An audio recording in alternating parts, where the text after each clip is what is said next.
قوة إلا بالله العلي العظيم. أعوذ بالله من الشيطان اللعين الرجيم. بسم الله الرحمن الرحيم. الحمد لله الذي هدانا لهذا وما كنا لنهتدي لولا أن هدانا الله.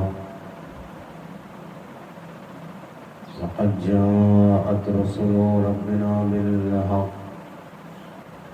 الصلاة والسلام على سيد المرسلين خاتم النبيين مولانا أبي القاسم محمد.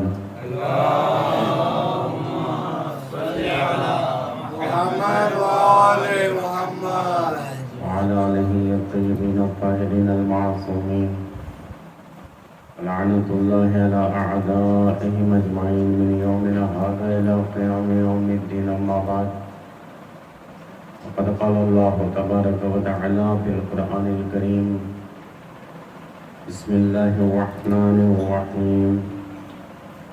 ومن يبتغي غير الإسلام دينا فلن يقبل منه وهو في الآخرة من الخاسرين. صلوات اللهم صل على محمد وآل محمد. ارشاد خداوند منان ہے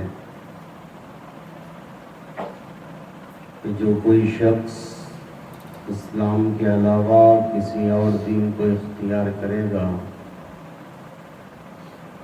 تو فَلَن يُقْبَلَ مِنْهُ، تو وہ دین اس سے قبول نہیں کیا جائے گا. وَهُوَ فِي الْآخِرَةِ مِنَ الْخَاسِرِينَ، اور وہ آخرت میں گھاٹا اٹھانے والوں میں سے ہوگا، خسران اٹھانے والوں میں سے ہوگا.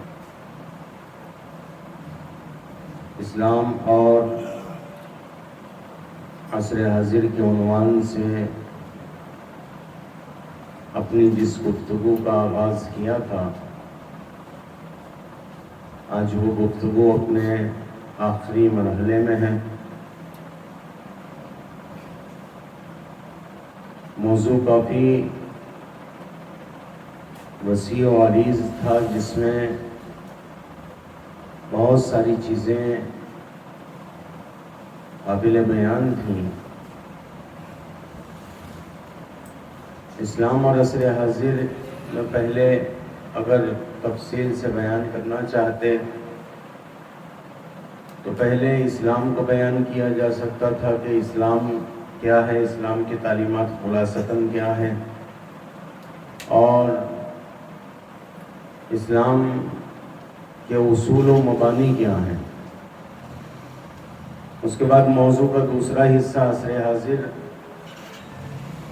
تو عصر حاضر پر روشنی ڈالی جا سکتی تھی کہ عصر حاضر میں کیا تقاضے ہیں اور کیا ہیں. ہم نے ایک سوال سے اپنی گفتگو کا آغاز کیا تھا، اور وہ سوال یہ تھا، ایک اشکال فلسفی تھا، اور اسی اشکال فلسفی میں ہمارا یہ پورا اشرا ختم ہو گیا. وہ اشکال فلسفی یہ تھا، آج میں بحث کا خلاصہ آپ کے سامنے پیش کر دے رہا ہوں، اس لیے کہ نتیجہ بحث آپ کے سامنے پیش کرنا ہے. خلاصہ یہ تھا ہماری پوری بحث کا کہ ایک اعتراض فلسفی جو کیا جاتا ہے، وہ اعتراض بہت مختصراً یہ ہے کہ زمانہ متغیر ہے، زمانہ تبدیل ہو رہا ہے، زمانہ بدل رہا ہے. اور اس کا دوسرا مقدمہ یہ تھا کہ اسلام ثابت ہے، اسلام رکا ہوا ہے، اسلام کے قوانین اپنی جگہ پر قابل تبدیل و تغیر نہیں ہیں. تو ایک قابل تبدیل و تغیر چیز ایک ثابت چیز کے ساتھ کیسے رہ سکتی ہے؟ زمانے کا ساتھ اسلام کیسے دے سکتا ہے؟ جبکہ زمانہ تیزی سے ترقی کر رہا ہے اور اسلام کے احکامات وہی جو آج سے 1400 سال پہلے بیان کیے گئے. تو یہ ایک اعتراض فلسفی کیا گیا تھا، اس کی الگ الگ شکلیں ہم نے کی. کبھی ہم نے مقدمات پر بحث کی تو کبھی نتیجے پر بحث کی. آج ایک چیز جو آپ کے سامنے بیان کرنی ہے وہ یہ ہے کہ اس جواب کے سلسلے میں، اس اعتراض کا جو جواب دیا گیا عملی طریقے سے، نظریاتی نہیں، عملی طریقے سے جو جواب دیا گیا، کبھی جواب افراد کی صورت میں دیا گیا، کبھی جواب تفرید کی صورت میں دیا گیا. کچھ لوگوں نے عملاً افراد کا مظاہرہ کیا اور کچھ لوگوں نے عملاً تفرید کا مظاہرہ کیا. بات زمانے کی ہو رہی تھی، بات عصر حاضر کی تھی اور اسلام کی تھی، تو کچھ لوگوں کے پیش نظر یہ بات تھی کہ اسلام کے احکامات و قوانین ثابت ہیں، جو پروردگار عالم نے اس زمانے میں بیان کر دیا، بس وہ اپنی جگہ پر محکم و مستحکم ہیں، ان میں کسی قسم کی کوئی تبدیلی نہیں آ سکتی. یہاں تک تو بات بالکل درست ہے، اس لیے کہ میں بارہا اس حدیث کو آپ کے سامنے پیش کر چکا ہوں کہ حلال محمد حلال الی یوم القیامہ و حرام محمد حرام الی یوم القیامہ. تو یہ بات تو اپنی جگہ بالکل مسلم ہے، لیکن ظاہر آیات، اس لیے کہ کسی بھی آیت یا کسی بھی روایت کو آپ دیکھیں تو بہت سی آیتیں اور بہت سی روایتیں ایسی ہیں کہ جن کا ظاہر کچھ اور ہے اور باطن کچھ اور ہے. اور روایت کیوں آئی تھی؟ روایت اس لیے آئی تھی کہ لوگوں تک ظاہر بھی پہنچے اور لوگوں تک باطن بھی پہنچے، یہ دونوں چیزیں ایک ساتھ پہنچ جائیں. ظاہر جو اس کے الفاظ تمہیں بتا رہے ہیں، اور باطن جس روایت کو جس شخص نے لایا ہے وہ شخص تمہیں بتا رہا ہے کہ دیکھو میری اس بات میں یہ راز پوشیدہ ہے، اس آیت میں یہ راز پوشیدہ ہے، اس آیت کی تفسیر یہ ہے. تو جب آپ کو باطن جاننا ہوگا تو لامحالہ ان افراد سے مراجعہ کرنا پڑے گا جو افراد حاملان قرآن و حاملان روایات ہوں. باطن اگر آپ کو دیکھنا ہے، اگر آپ باطن کی طرف نہیں جاتے، اگر آپ نہیں سمجھتے، تو پھر جو مقصد آیت ہے، جو پروردگار عالم بیان کرنا چاہتا ہے، جس چیز تک تمہیں پہنچانا چاہتا ہے، جس مقام تک تمہیں لانا چاہتا ہے، اس مقام تک نہیں پہنچ پائیں گے. ظاہر بین بن کر رہ جائیں گے، ظاہر آیات و ظاہر روایات میں ہم سرگرداں ہو جائیں گے. اگر صرف ظواہر پر عمل کرنا ہے آپ کو، آپ کہیں کہ نہیں ہمارے لیے صرف ظاہر قرآن حجت ہے، باطن قرآن حجت ہمارے لیے نہیں ہے، تو پھر بہت سی آیتوں کو آپ کہاں لے جائیں گے جس میں پروردگار عالم کہتا ہے کہ وَلِلَّهِ السَّمَاوَاتُ وَالْأَرْضُ، کہ اللہ کے لیے زمین ہے اور اللہ کے لیے آسمان ہے. اور جس آیت میں پروردگار عالم نے یہ کہا کہ اللہ ایک عرش پر قائم ہے، اللہ کے لیے ایک کرسی ہے اور ایک تخت ہے، تو یہ تخت کو کہاں لے جائیں گے اور یہ کرسی کو کہاں لے جائیں گے اور اللہ کو کس طریقے سے اس پر بیٹھائیں گے؟ یہ تمام چیزیں مسئلہ پیدا کر دیں گے. بہت ساری آیتیں ہیں قرآن مجید میں، خود قرآن نے کہا کہ ہن ام الکتاب و اخر متشابہات، کہ اس قرآن میں کچھ ام کتاب ہیں، کچھ محکمات ہیں، کچھ متشابہات ہیں. اور عجیب تعبیر ہے قرآن مجید کی. یہاں پر آپ دیکھیں قرآن مجید نے عجیب تعبیر کیا، کہتے ہیں جن کے دلوں میں کجی ہے، جن کے دلوں میں ٹیڑھا پن ہے، کہے وہ متشابہات کی طرف جاتے ہیں، وہ متشابہ آیتوں کو اخذ کرتے ہیں. جن کے دلوں میں کجی و ٹیڑھا پن ہوتا ہے وہ متشابہات کی طرف جاتے ہیں. تو قرآن میں متشابہ بھی ہے، قرآن میں محکمات بھی ہیں. خیر محکمات سے آپ نے استفادہ کر لیا تو متشابہات کا کیا کریں گے؟ قرآن پورا 114 سوروں کے ساتھ آیا ہے. ایسا کہیں پر نہیں لکھا کہ آپ بعض آیتوں کو اخذ کر لیں اور بعض آیتوں کو چھوڑ دیں. نہیں، پورے قرآن پر عمل کرنا ہے تو پھر متشابہات پر بھی عمل کرنا ہے. تو اب متشابہات کون بیان کرے گا؟ کہیں ایک مبین کی ضرورت ہوگی، مبین قرآن فی کتاب مبین انہ لقرآن کریم فی کتاب مکنون. آپ کو قرآن میں کریم کے ساتھ ساتھ کتاب مکنون کو بھی تلاش کرنا پڑے گا، جس کتاب مکنون میں قرآن کو رکھ دیا گیا ہے، جو ظرف قرآن ہے. اس ظرف قرآن کو بھی تلاش کرنا پڑے گا. اور جب قرآن کریم کے ساتھ کتاب مکنون مل جائیں گے تو اب قرآن آپ کے سمجھ میں آئے گا. اس لیے کہ جب تک مبین قرآن کو بیان نہیں کرتا، آپ بیان قرآن کو سمجھ نہیں سکتے. ایک چیز تو یہ تھی، یہ بھی بہت مختصراً میں نے عرض کر دیا. اب آگے چلتے ہیں. تو دو افراد ہو گئے، کچھ افراد افراد کا شکار ہوئے، کچھ افراد تفرید کا شکار ہوئے. جو افراد اس نظریے کو لے کر اور اس اعتراض کو لے کر افراد کا شکار ہوئے، ان افراد نے کیا کہا؟ ان افراد نے یہ کہا کہ نہیں، جو ظاہر قرآن ہے وہ ویسا ہی رہے گا. ظاہر آیت نہیں بدلے گی، بھلے سے ہمیں اللہ کو جسم و جسمانیت والا ماننا پڑ جائے. ظاہر آیت نہیں بدلے گی، بھلے سے ہمیں اللہ کو کرسی پر بیٹھانا پڑ جائے. ظاہر آیت نہیں بدلے گی، بھلے سے ہمیں اللہ کو تخت پر بیٹھانا پڑ جائے. ظاہر آیت تبدیل نہیں ہوگی. جس خدا نے اپنے تک پہنچنے کے لیے اسلام کو بنایا تھا، اسی خدا کو جسم و جسمانیت والا بنا دیا، لیکن اپنے خط سے نہیں ہٹے، اپنے نظریے سے نہیں ہٹے. یہ افراد کا شکار ہو گئے. اے زمانہ جدھر جانا چاہتا ہے ادھر چلا جائے. زمانہ جتنی ترقی کرنا چاہتا ہے ترقی کر لے. زمانہ جو کرنا چاہتا ہے وہ کر لے. ہم زمانے کا ساتھ نہیں دیں گے.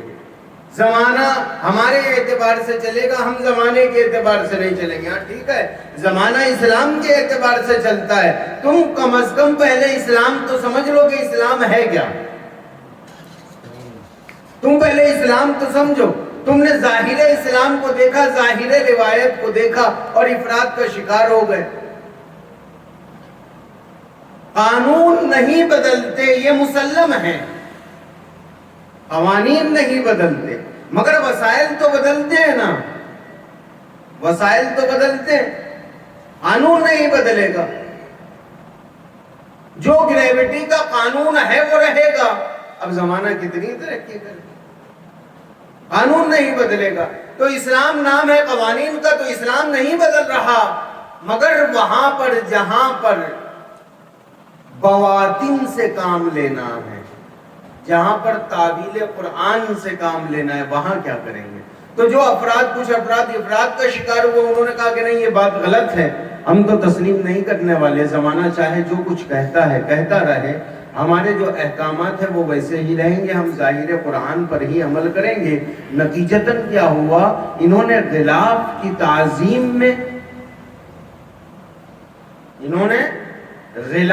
تعظیم میں اصلی چیز کو پس پشت ڈال دیا.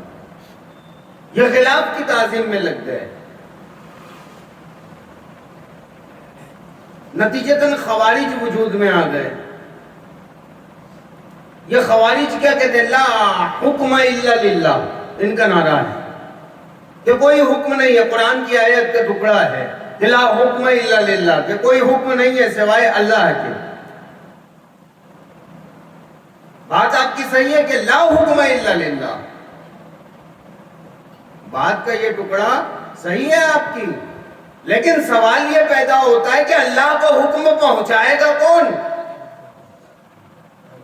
اللہ خود تو آنے سے رہا زمین پر.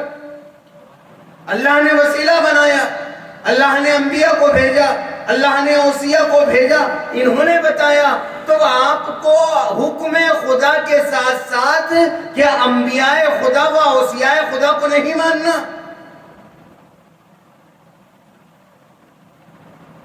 یہ تو وہی بات ہو گئی کہ موسیٰ توریت لے کر آئے، بنی اسرائیل کو دیا، بنی اسرائیل نے توریت لیا، اپنے پاس رکھی اور موسیٰ سے کہا اب آپ جاؤ، آپ کا کام ختم ہوا، اب آپ کا کام ختم ہے۔ موسیٰ کہیں گے یہ توریت میں جو لکھا ہے وہ تو بتا دوں، وگرنہ تم توریت لے لے کر کہاں گھومو گے؟ کس سے پوچھو گے کہ اس میں کیا لکھا ہے؟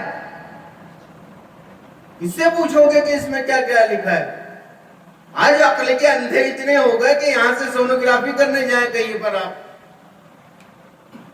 وہاں دیکھیں دو چیز ہوتی ہے، ایک مشین ہوتی ہے اور ایک جانچ کرنے والا ہوتا ہے۔ آپ جائیں مشین کو دیکھا کس سے ہوتی ہے؟ کہے اس سے ہوتی ہے۔ کہے کیا ہے؟ کہے یہی سب کچھ ہے۔ اب جو مشین کے پاس کھڑا تھا، جو آپ کی جانچ کرنے والا تھا، اس سے آپ نے کہا آپ جائیں، آپ جائیں، یہ مشین ہے میں کر لوں گا، ہو جائے گی آپ کی جانچ۔ وہ کہے گا مشین ہے، استعمال کرنے کا طریقہ آتا ہے، طریقہ استعمال آتا ہے۔ تو یہاں پر جب بات اپنے بدن کی آتی ہے تو برابر دو چیزوں کو ساتھ لے کر چلتے ہو، طبیب بھی ہونا، مشین بھی ہونا۔ ایسے ہی اللہ نے دو چیزیں بھیجی، ایک مشین بھیجی بنام قرآن، ایک طبیب بھیجا بنام انبیاء و ائمہ۔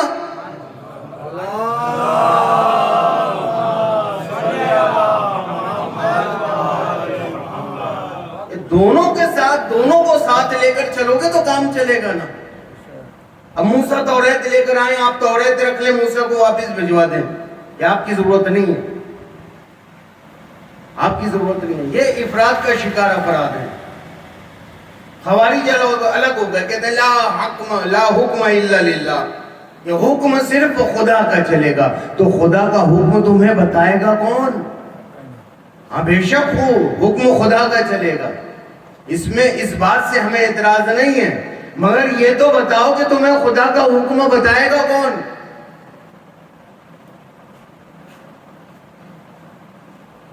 اور چلو ہمارے نبی کو مت مانو، اللہ کے نبی کو مت مانو، اپنے درمیان سے کوئی نبی بنا لو، اس کا رابطہ اگر ہو گیا اللہ سے تو بات تو پھر اطاعت کیا جائے گی، چاہے موسیٰ کی کرو، ابراہیم کی کرو، نوح کی کرو، محمد مصطفیٰ کی کرو۔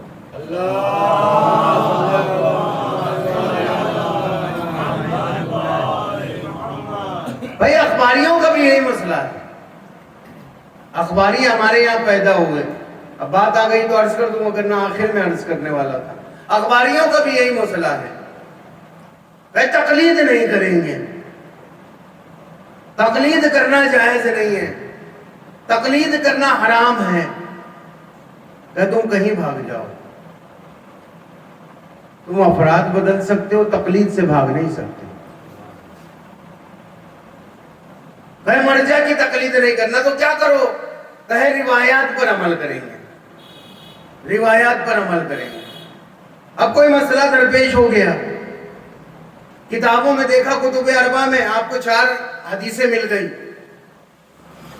یہ حدیث کچھ کہہ رہی ہے، یہ حدیث کچھ کہہ رہی ہے، یہ حدیث کچھ کہہ رہی ہے۔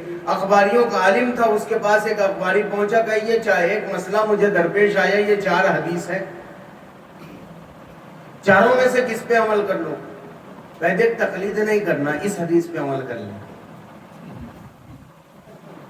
تقلید نہیں کرنا، اس حدیث پہ عمل کر لیں۔ تو تقلید ہی تو کروا رہا ہے، اس کی نہیں، اپنی کروا رہا ہے، اس کی نہیں کروا رہا، مرجع کی نہیں کروا رہا، اپنی کروا رہا ہے۔ تم دنیا کے کسی کونے میں چلے جاؤ جی، تقلید سے نہیں بچ سکتے، تقلید تو تمہیں کرنی ہے۔ اب فیصلہ آپ کا ہے، یا عالم کی کریں یا جاہل کی کریں، فیصلہ آپ کو کرنا ہے، تقلید سے نہیں بچ سکتے، یا عالم کی کریں گے یا جاہل کی کریں۔ تو یہ ایک اخباری کے لیے ہو گئی۔ ہمارے یہاں افراد کے شکار افراد ہیں اخباری، انہوں نے بھی کہا چیزیں نہیں بدلیں گی، بالکل نہیں بدلیں گی، جو جیسی ہے ویسی ہی رہے. پھر آیتوں سے اور روایتوں سے احکامات کو نکال کر کون دے گا؟ تطبیق کون دے گا؟ سمجھے گا کون؟ تعبیر کون سمجھے گا؟ ظاہر قرآن کون سمجھے گا؟ باطن قرآن کون سمجھے گا؟ 3 راستے ہیں عزیزان کرام. یا تو خود اتنی صلاحیت پیدا کر لو کہ آیتوں اور روایتوں سے اپنے مسائل کو اخذ کر سکو. تو سب اتنی صلاحیت پیدا کر لیں تو اسی کو تو مجتہد کہتے ہیں نا. جو آیتوں اور روایتوں سے اپنے مسائل کا استنباط کر سکے اسے کیا کہنے لگیں گے؟ پھر اسے مجتہد کہنے لگیں گے. تو یا تو مجتہد بن جاؤ، سب مجتہد بن جائے، بات ہی ختم ہو جائے، نہ اخباری کا جھگڑا ہو نہ اصولی کا جھگڑا ہو، سب مجتہد بن جائے. اگر یہ ممکن نہیں ہے تو پھر احتیاط پر عمل کریں. احتیاط پر بھی عمل کرنے کے لیے قریب قریب مجتہد کا ہونا ضروری ہے. یعنی کیا؟ احتیاط پر کیسے عمل کریں؟ یعنی تمام مجتہدین کے فتوے آپ کی نظر میں ہو، ان میں سے جو قریب قریب ہو اس پر عمل کریں. اس کے لیے بھی مجتہد کا ہونا ضروری. اور تیسرا راستہ کیا ہے کہ آپ کو نہیں آتا نا، کہ قاعدہ کلیہ ہے، عقل تسلیم کرتی. آپ کو نہیں آتا نا تو آپ کیا کریں گے؟ آپ کو نہیں آ رہا، آپ مجتہد نہیں بن پا رہے تو آپ کیا کریں گے؟ آپ اہل علم سے مراجعہ کریں گے نا. آپ اہل علم سے پوچھیں گے، جو وہ جانتا ہے، جو اس کا متخصص ہے اس سے پوچھیں گے. تو یہی تو وہی بات ہو گئی بھائی، صرف صنف ہی تو بدلی ہے نا. ذرا سی توجہ کریے گا، بات صنف کی ہے. جب دنیاوی معاملات آ جائیں تو یہاں پر بھی 2 ہی راستے ہیں. یا تو تمہارے درمیان سے کچھ تمام کے تمام افراد ڈاکٹر بن جائیں. میں اس کی دوا کیوں لوں؟ میں اس کی دوا کیوں لوں بھائی؟ میں خود ڈاکٹر بنوں گا. اور ٹھیک ہے، آپ بھی ڈاکٹر بن جائیں. ایک آ کے کہے کہ میں فلاں ڈاکٹر کے پاس کیوں جاؤں، میں خود ڈاکٹر بنوں گا. ٹھیک ہے، آپ بھی ڈاکٹر بن جائیں. یا تو سب ڈاکٹر بن جائیں، یا اگر سب ڈاکٹر نہیں بن سکتے تو پھر تمہارے معاشرے میں جو کچھ ڈاکٹر بنے ہوئے ہیں ان سے مراجعہ کر. یہی تو طریقہ ہے نا، یہی تو اصول ہے، یہی تو قاعدہ ہے. اور قرآن نے بھی کیا کہا؟ قرآن نے بھی کہا کہ تم پوچھو، فاسألوا اہل الذکر ان کنتم لا تعلمون. تم سوال کرو اہل ذکر سے اگر تم نہیں جانتے. تو اگر نہیں جانتے تو اہل ذکر سے سوال کرو. اخباری کہتے سوال نہیں کریں گے تو ٹھیک ہے، پھر اہل ذکر بن جاؤ. تو سب ڈاکٹر نہیں بن سکتے، سب انجینئر نہیں بن سکتے، سب جو ہے طبیب نہیں بن سکتے، سب مجتہد نہیں بن سکتے. تو جو مجتہد بنائے اس سے پوچھو، اس سے پوچھو. یہ ایک مسئلہ ہو گیا اخباری گری کا. اب آئیے ادھر، یہ اخباریوں کا ایک مسئلہ خوارج کا. خوارج بھی افراد کا شکار، خوارج افراد کا شکار. پہلا حکم الا للہ، حکم پروردگار کا ہے. میں نے ایک جملہ کہا تھا ابھی، شاید آپ کے ذہنوں میں ہو. وہ افراد اتنے مشغول ہوئے غلاف کی تعظیم میں کہ اصلی چیز کو بھول گئے، اصل حقیقت. اور ہمارے معاشرے میں اصل میں یہی ایک فکر آ گئی ہے. غلاف قرآن کا اتنا احترام ہے کہ جس کی کوئی حد نہیں ہونا چاہیے. غلاف قرآن کا احترام ہونا چاہیے، ضروری ہے، واجب ہے، لازم ہے.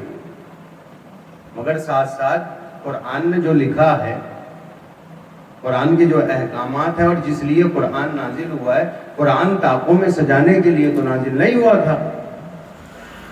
قرآن کسی شوکیس میں رکھ کر اس کے سامنے اگربتی جلا کر جو ہے اسے خوشبودار بنانے کے لیے نازل تو نہیں ہوا تھا. یہ نظریہ کسی اور کا ہے کہ جہاں پر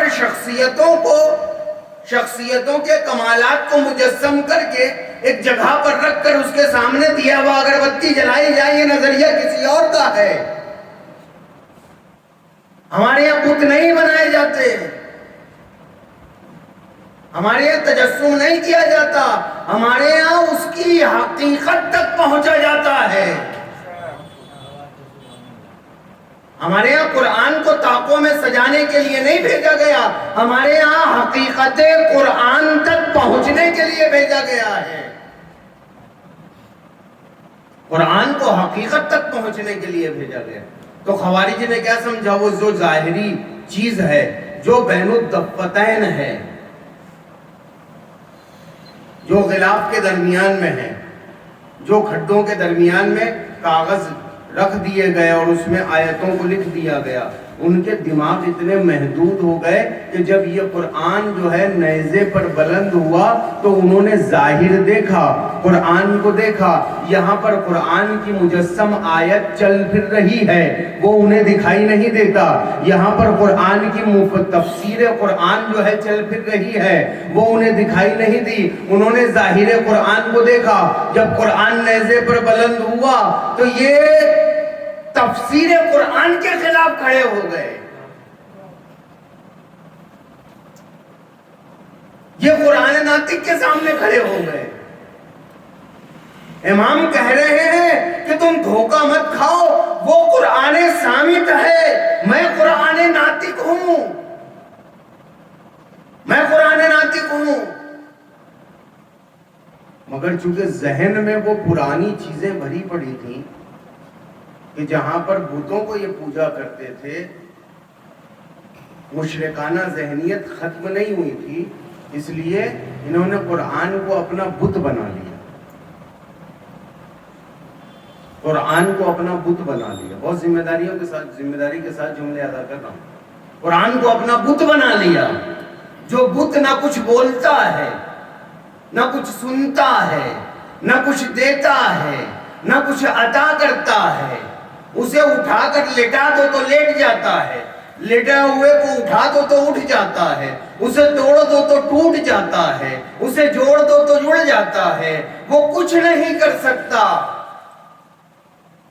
ایسے قرآن کو انہوں نے بت بنا لیا، پھاڑ دو تو پھٹ جاتا ہے، جوڑ دو تو جڑ جاتا ہے، اٹھا کر طاق پر رکھ دو تو طاق پر سالوں رہ جاتا ہے، اٹھا کر زمین پر رکھ دو تو سالوں زمین پر رہ جاتا ہے، نہ کسی کو فائدہ پہنچا رہا ہے، نہ کسی کو نقصان پہنچا رہا ہے، نہ کسی کو کمال کی طرف لے جا رہا ہے۔ اور خدا نے تو قرآن کو اس لیے نازل کیا تھا کہ یہ قرآن اگر تم زمین پر رہو تو تمہیں اٹھا کر آسمان پر پہنچا دے۔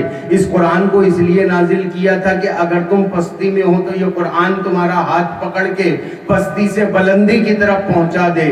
اس قرآن کو اس لیے نازل کیا تھا تاکہ اس زمانے کا کمزور طبقہ اس قرآن سے متصل ہو کر اپنے آپ کو بلند کر سکے، بالا کر سکے۔ یہ قرآن صامت، یہ قرآن جو ہے اس لیے نہیں ہے کہ قرآن بت ہے، قرآن وہ ہے جو خود بھی متحرک ہے اور انسان کو بھی متحرک بناتا ہے۔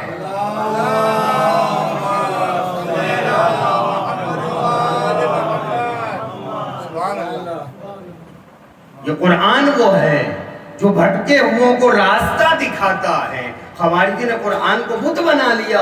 قرآن بت بنانے کے لیے تھوڑی آیا تھا، قرآن تو انسان کو معراج تک پہنچانے کے لیے آیا تھا، قرآن تو انسان کو باکمال بنانے کے لیے آیا تھا۔ تو یہ افراط والے لوگوں کا حشر ہو گیا اور کچھ لوگوں کا حشر تفریط والوں کا ہوا۔ آج میں نے سوچا تھا نتیجہ بحث پیش کروں گا بہت جلدی۔ کچھ تفریط کا شکار ہوئے، تفریط کا شکار ہوئے تو انہوں نے کیا کہا؟ کہے زمانے کے ساتھ چلو، بالکل جو زمانہ کرتا چلا جائے وہ کرتے چلے جاؤ، اسلام کو تطبیق دو زمانے کے ساتھ، اسلام کے احکامات کو بدلو زمانے کے ساتھ ساتھ، جو زمانہ کر رہا ہے وہی اسلام کرے گا تو ہم اسلام پر عمل کریں گے۔ میں نے درمیانی مجالس میں کہا تھا کہ اسلام نے ہمیں کمال کی طرف لے جانا چاہا،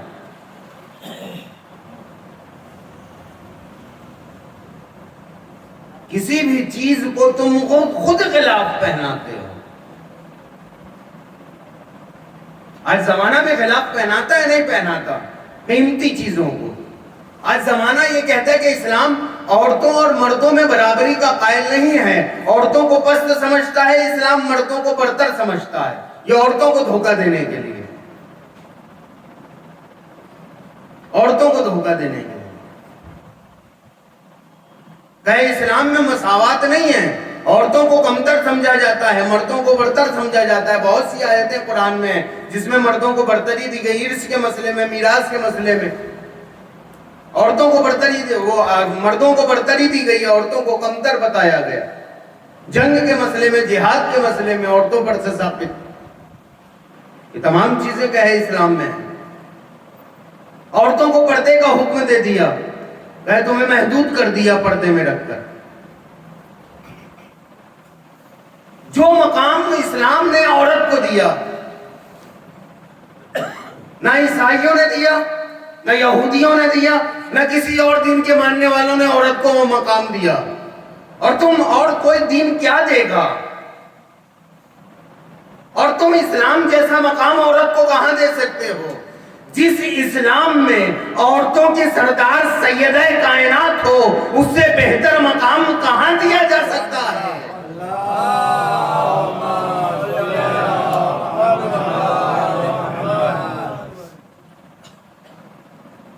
اسلام میں عورتوں کے ماں کے قدموں کے نیچے جنت ہے، ماں کے قدموں کے نیچے جنت ہے۔ بھائی پوری کائنات کا مقصد جنت، آخر میں لے کے جائیں گے آپ تو مقصد کیا نکلے گا؟ جنت، کہ آپ کے ہر عمل کا مقصد جنت، آپ کے ہر کام کا مقصد جنت، دین پر عمل کرنے کا مقصد جنت، چرچ میں جانے کا مقصد جنت، مسجد میں آنے کا مقصد جنت، نمازوں کا مقصد جنت، ہر کام کا مقصد اور نتیجہ تو جنت ہی ہے نا۔ آدمی جنت کے لیے کر رہا ہے۔ اسلام نے اتنا مقام دیا، اتنا مقام دیا، اتنا مقام دیا عورت کو کہ عورت کے قدموں کے نیچے تمہارے مقصد کو رکھ دیا،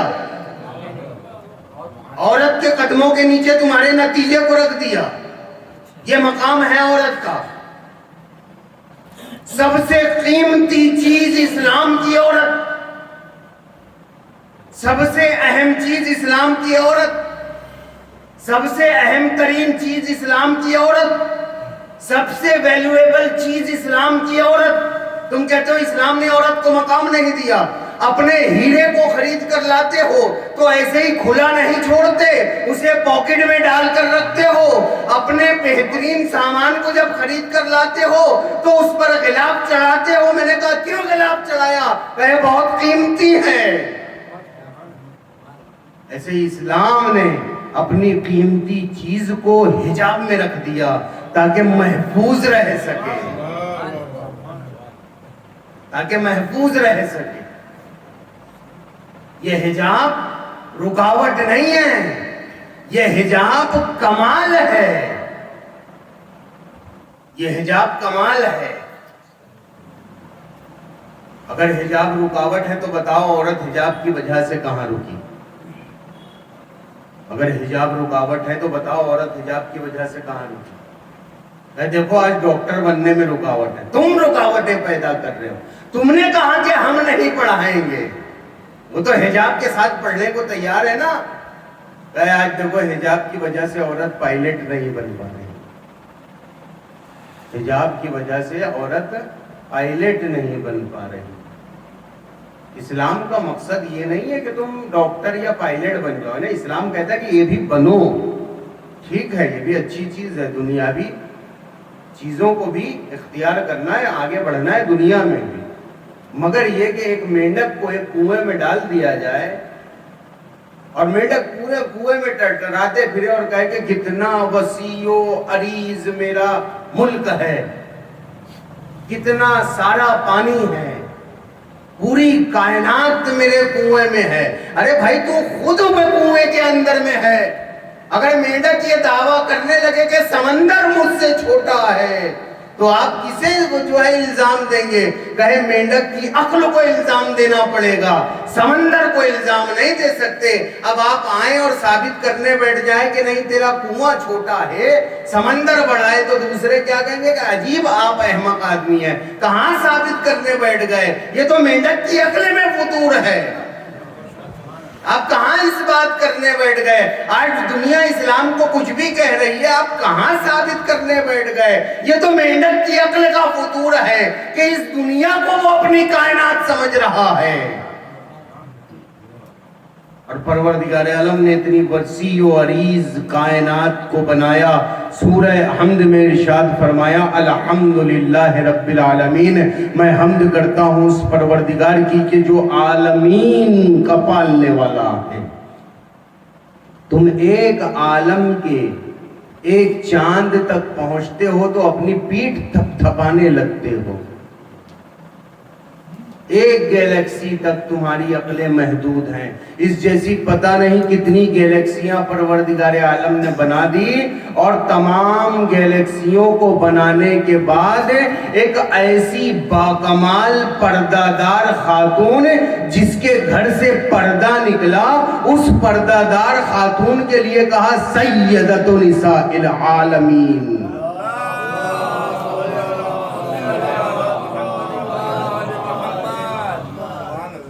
عالمین کی عورتوں کی سردار،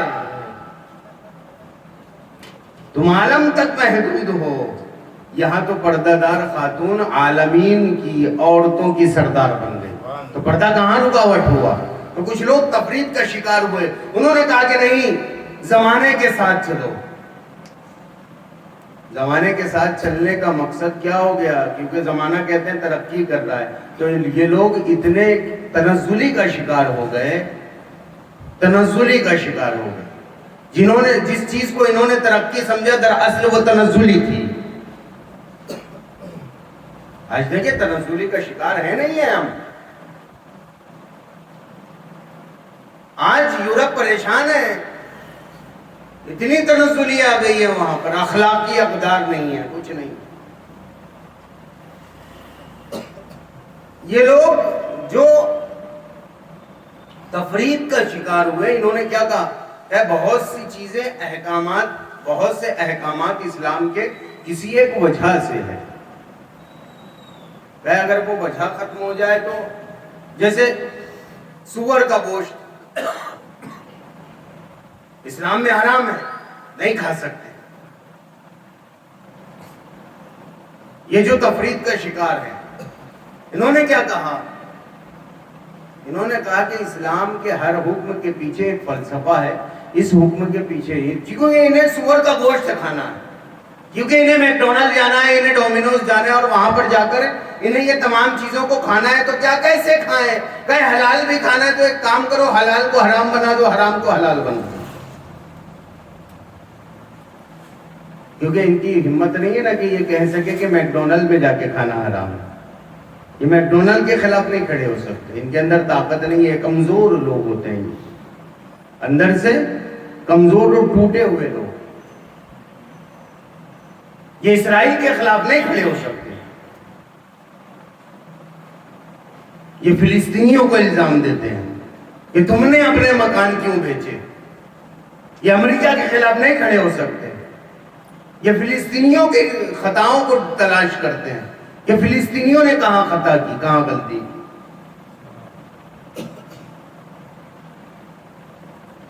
تو سور کا گوشت حرام ہے، کہے اس کی وجہ کیا بیان کی؟ کہے وجہ یہ بیان کی کہ سور کے گوشت میں ایک ایسا جراثیم ہوتا ہے جو انسان کے بدن کے لیے، انسان کی جسم کے لیے بہت مضر ہوتا ہے، کہے اسی ضرر کی وجہ سے پروردگار عالم نے سور کے گوشت کو حرام قرار دیا۔ اب زمانے نے ترقی کی، سائنس نے ترقی کی، کچھ ایسے آلات بنائے، کچھ ایسی دوائیاں بنائی کہ جس کی مدد سے وہ جو جراثیم سور کے گوشت میں پایا جاتا تھا وہ ختم ہو جاتا، وہ جو ضرر تھا سور کے گوشت میں وہ ضرر ختم ہو جاتا ہے، وہ نقصان ختم ہو جاتا ہے اس دوا کو استعمال کرنے سے۔ کہے نقصان کی وجہ سے سور کا گوشت حرام تھا، آج وہ نقصان ختم ہو گیا تو سور کا گوشت حلال ہو گیا. یہ تفرید کا شکار ہے. امام جعفر صادق علیہ السلام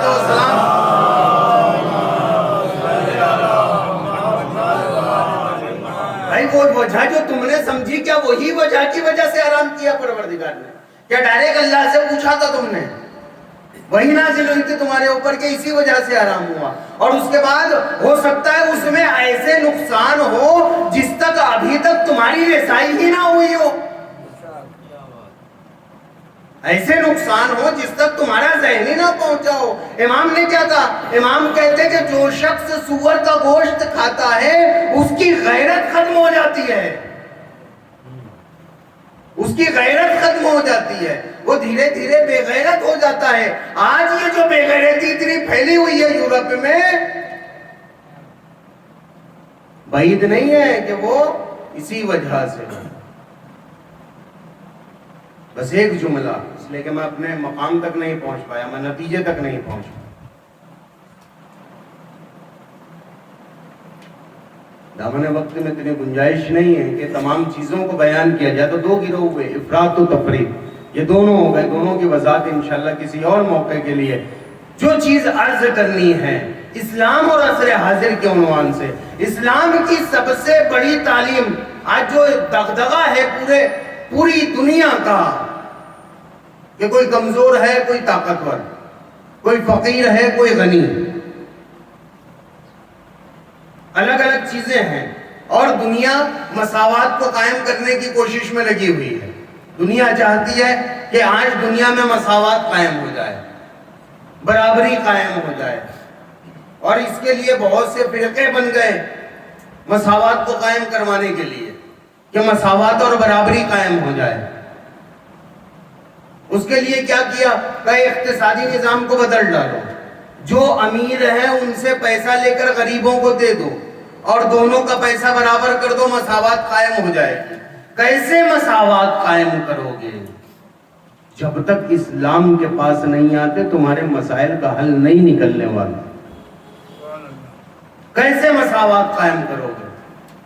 بہت خلاصتاً تمام تفصیلات کو چھوڑتے ہوئے اصل مقصد آپ کے سامنے بیان کر رہا ہوں. کیسے مساوات قائم کرو گے؟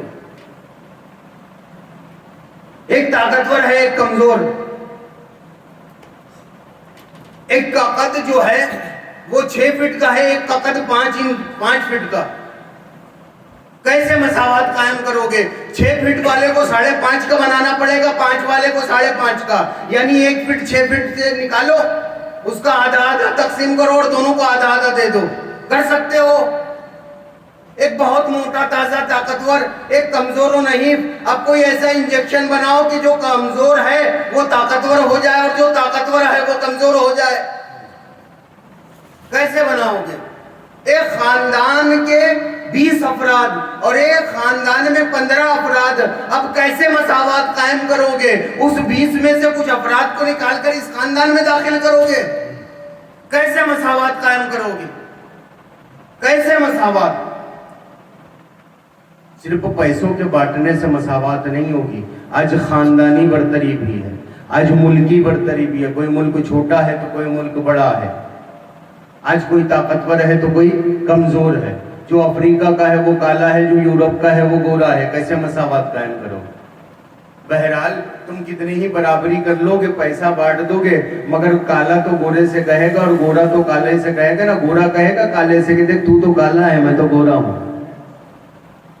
اس بات کو کہاں لے جاؤ؟ پیسہ برابر کر دو گے. یہ تو تمہاری کچھ ایک پلاننگ ہے جو تم دنیا میں بے چینی پیدا کرنا چاہتے ہو. وگرنہ کالے کو گورے پر اور گورے کو کالے پر یہ جو برتری ہے ایک دوسرے پر، اس کو کہاں سے لے جاؤ گے؟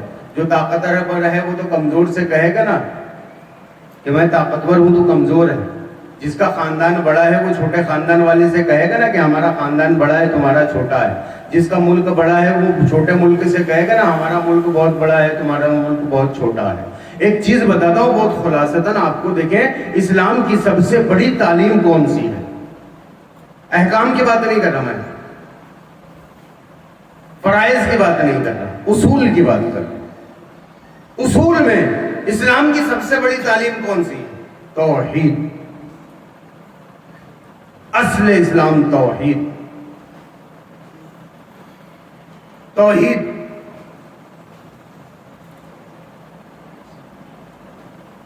ایک گاؤں ہے اور ایک ملک ہے. فرض کریں آپ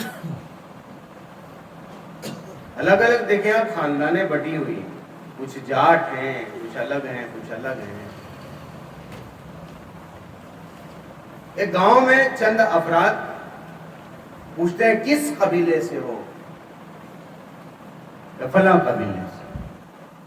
تم کس قبیلے سے ہو؟ بھائی جس قبیلے سے آپ ہیں اسی قبیلے سے میں. تمہیں اگر مساوات قائم کرنی ہے تو ایسے مساوات قائم. تم کس قبیلے سے ہو؟ گئے میں بھی اسی قبیلے سے. جب آپ آگے چلتے ہیں نا قبیلوں سے, جب تحقیق کرتے ہیں تو پتا چلا کہ اس قبیلے کا ایک فلاں حاکم تھا, اس حاکم کا ایک حاکم تھا, اس کے اوپر ایک حاکم تھا. آخر میں جا کے ایک سلسلہ پہنچتا ہے ایک بڑی شخصیت تک, جس شخصیت سے وہ قبیلہ نکلا تھا اور انشعاب میں تقسیم ہو گیا. انشعاب میں تقسیم ہو گیا تو ہر قبیلے کے اوپر ایک سردار ملے گا. ہر قبیلے کے اوپر ایک سردار ملے گا. جس سردار سے قبیلے نکلے, جس سردار سے وہ قبیلے نکلے, اور جب پتہ چل جاتا ہے نا کہ تم بھی اسی قبیلے سے ہو جس قبیلے سے میں ہوں, تو خود بخود آٹومیٹک ایک محبت, ایک لگاؤ پیدا ہو جاتا ہے. یہ لگاؤ کیوں پیدا ہوا؟ قبیلے کی وجہ سے. کہے نہیں جو سرچشمہ تمہارا ہے وہی سرچشمہ میرا بھی ہے, جو تمہارے جد ہیں وہی میرے بھی جد ہیں. تو پتہ یہ چلا کہ جب کثرت آگے چل کر وحدت میں تبدیل ہوتی ہے تو وہ وحدت انسانوں میں محبت پیدا کرتی ہے. اگر آج دنیا توحید کو تسلیم کر لیتی تو سب کا سلسلہ چاہے کہیں سے ہو آگے جا کے مرکز وحدت خدا کی ذات بن جاتی.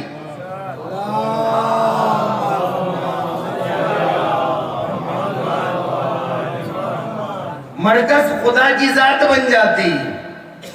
تم کہاں سے ہو؟ کہے خدائی ہوں. تم کہاں سے ہو؟ کہے خدائی ہوں. تم کس کے ماننے والے ہو؟ کہے خدا کا ماننے والا. کہے میں بھی خدا کا ماننے والا, تو بھی خدا کا ماننے والا.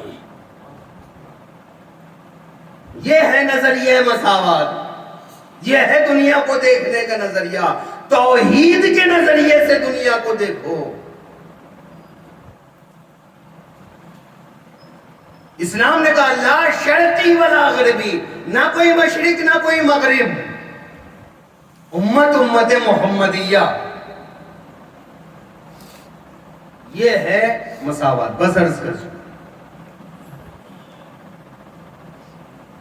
دو جملے مصائب کے اور مجلس دوں.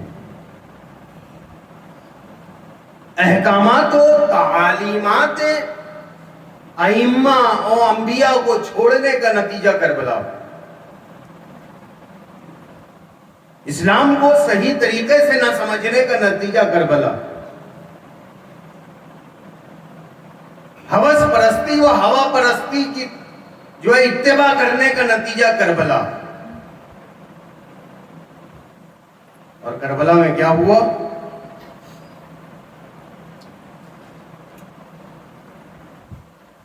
شہادتیں,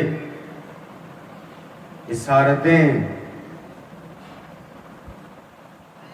شہادت امام حسین علی مقام کے بعد جب امام کا سر کاٹ کر نو کے نیزہ پر بلند کیا گیا, ایک مرتبہ زمین کو زلزلہ آیا, سرخ آندھیاں چلنے لگی.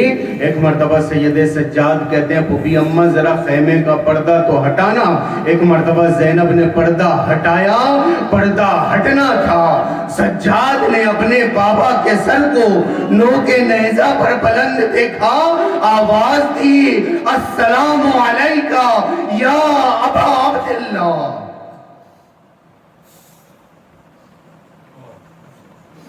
آپ شام غریباں آئی.